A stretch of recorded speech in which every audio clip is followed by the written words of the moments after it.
there, creative friends, and welcome back to the studio. I hope the end of y'all's summer is winding down with warm golden sunshine and the start of an abundant harvest. My kitty babies and I have been working on an entire new set of eco prints for part 2 of our summer eco printing series. Check out our channel for part 1 or click the link above. We'll use the rest of the beautiful wildflower bouquet we foraged for in our last video to create some new eco prints. Today, I'll share the experimental process we tried using the tile sandwich method. This produced some crisp, intentional prints on a variety of substrates, including some of my own hand-dyed papers. For this method, my initial makeshift steaming sauna we used in the last video won't do the job. Since we should never use kitchen equipment we cook with for hand-dyeing projects, I ventured out to a local thrift store where I was able to find several kitchen pieces to make the perfect steaming setup for the flat lay printing process. I pieced together a large roasting pan, which allowed just the right amount of water to sit in the basin for steaming. The rack that sits on top of the basin is made to release steam evenly across the entire surface. I also found an old griddle lid that fit just right on top of the roasting pan to trap the steam. Finally, I found a couple of shallow pans for soaking papers in mordant water, which will be useful for this and any future dyeing projects. I also found some ceramic tiles in a few different shapes and sizes at our local hardware store. I'm using the larger ones with my new steaming setup, and I was able to drop the smaller tiles into a large pot with a steaming stand. This way, I was able to work at a steady pace using both setups simultaneously. I soaked various sizes of watercolor paper in an iron water bath, which I made from mixing ferrous sulfate and water. I let them soak for a while, stacked on top of each other, because I adore the grungy, rusty aesthetic this leaves behind. I soaked my remaining watercolor papers and my hand-dyed papers in an alum water bath. I used a flour sack towel to cushion the paper and botanicals in between the tiles, and I secured the tile sandwich with extra large binder clips on each end. This helped to keep the sandwich smashed tightly for the clearest prints. Since I'm only using 2 pieces of paper between the tiles, the steaming process only takes about 5 minutes to pull the tannins and pigments from the wildflowers and leaves. Seeing the results immediately was a magical process that allowed me to become immersed in my craft, bringing me deep peace as I entered my creative, meditative flow state.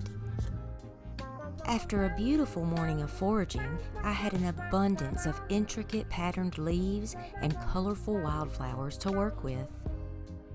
I began one of my first larger tile sandwiches with some of my hand-dyed paper, daisies, and branches from the wild privet bush.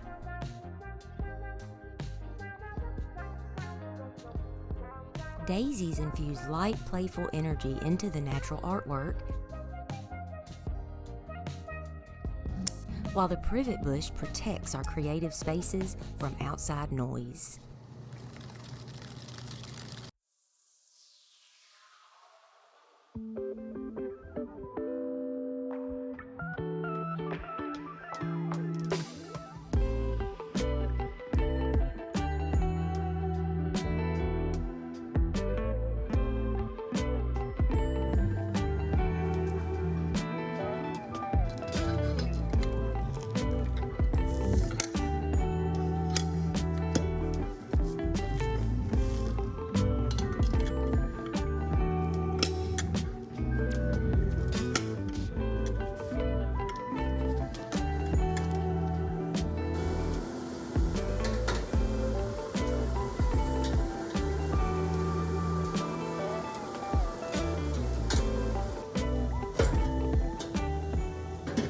While this sandwich was steaming, I revealed my first small print from the steaming pot setup.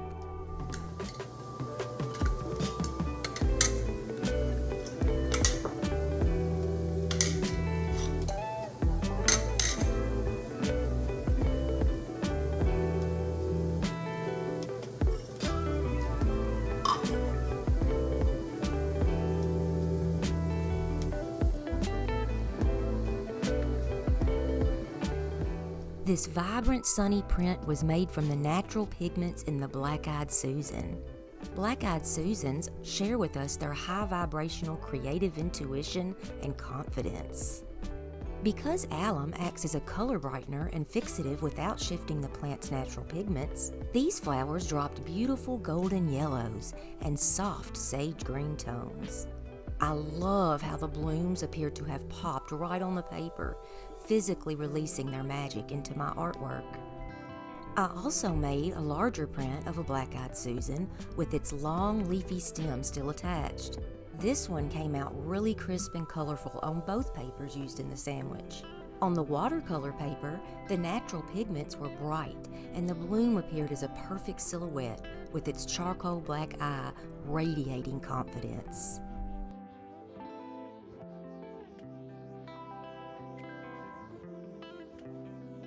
And on the iron paper, the print was a beautiful rusty charcoal color with bits of dark, moody olive peeking through.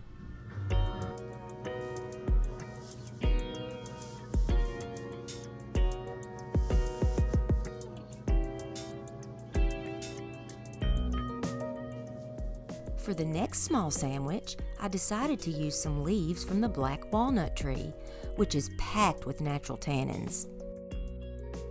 Tannins produce dark, moody, detailed prints when paired with iron-soaked paper. I'm using a piece of my alum-soaked hand-dyed paper on the other side, which should pull the natural dark golden pigments from the leaves.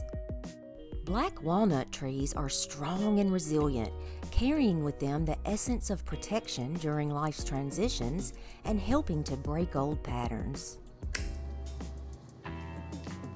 This one really resonates with me as I am currently undergoing a huge personal transition in my own life.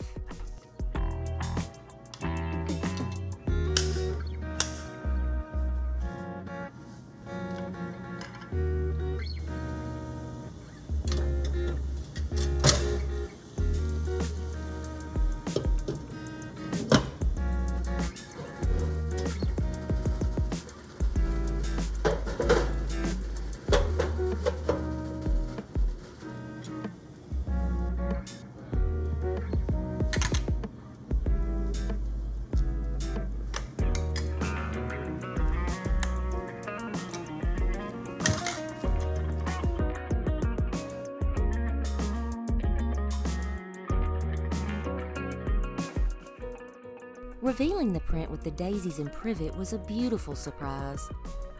My hand-dyed paper left behind a gorgeous pink ghost print on the watercolor paper, and it surrounded the bright yellow tones and perfect shapes which appeared from the botanical pigments.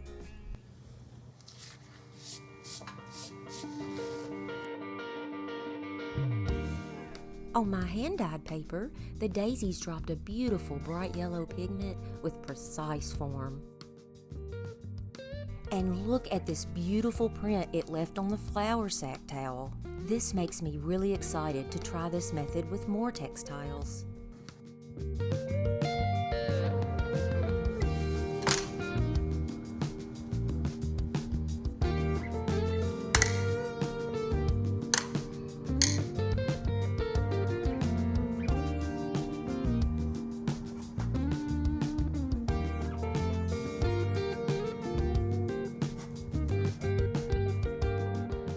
The reveal of the black walnut print was breathtaking on both papers we used.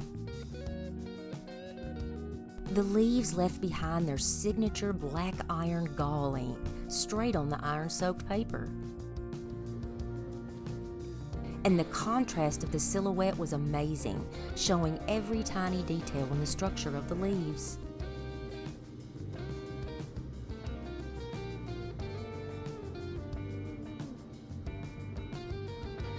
The second print that the black walnut leaves left behind was just as mesmerizing.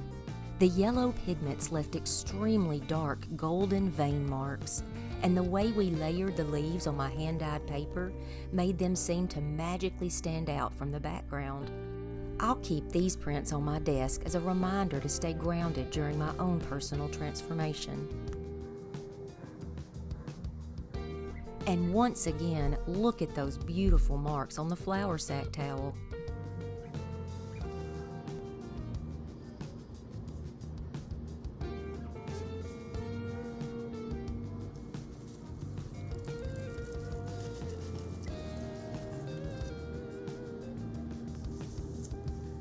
Finding some blooming honeysuckle felt like kismet, and I was really excited to see what kind of chemistry happened with it on both types of paper.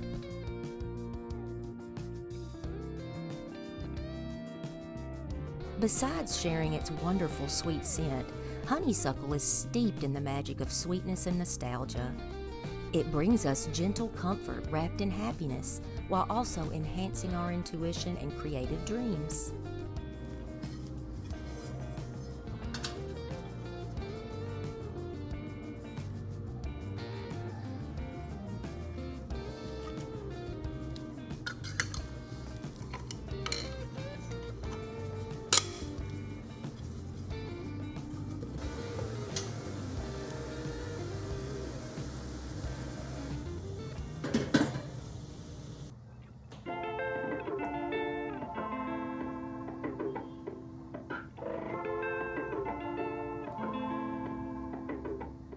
The honeysuckle reveal definitely did not disappoint.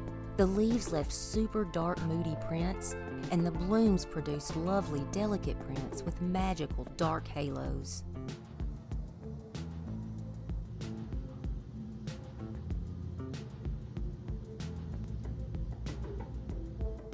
The plant's mirror image on the watercolor paper was a beautiful mix of bright yellow hues and velvety sage green outlines.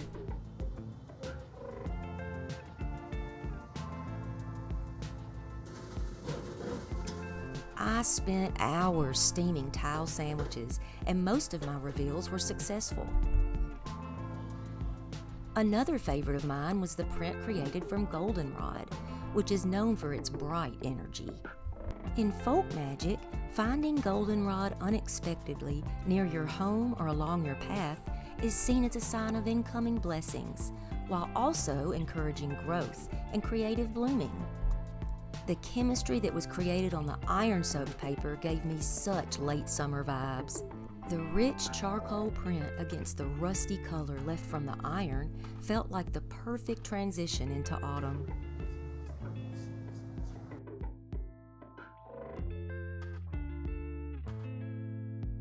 And on my hand-dyed paper, the fluffy flowers left such detail that I thought I hadn't removed all the actual plant from the paper.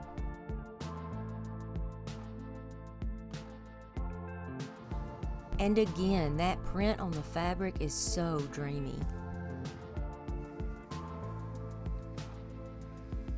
I truly felt that all of the results were spectacular. We achieved detailed prints showcasing the exquisite veins of leaves and the delicate complexity of flower petals. Bright botanical pigments exploded on the surface of alum-soaked papers, and my hand-dyed papers left colorful ghost prints on the watercolor paper. Overall, this experiment was a success, and I'm looking forward to creating even more natural art with the tile sandwich eco-printing method, as well as using even more textiles in the printing process. Thanks for hanging out with us till the end of our video. I hope today's studio experiment with eco-printing inspired you to create some of your own beautiful art with nature, which the earth is always eager to share. Please show us some love by liking our video, and if you haven't already, please consider subscribing to our channel for more magical creations. Thanks again for watching, and from our hearts to yours, keep making life happy.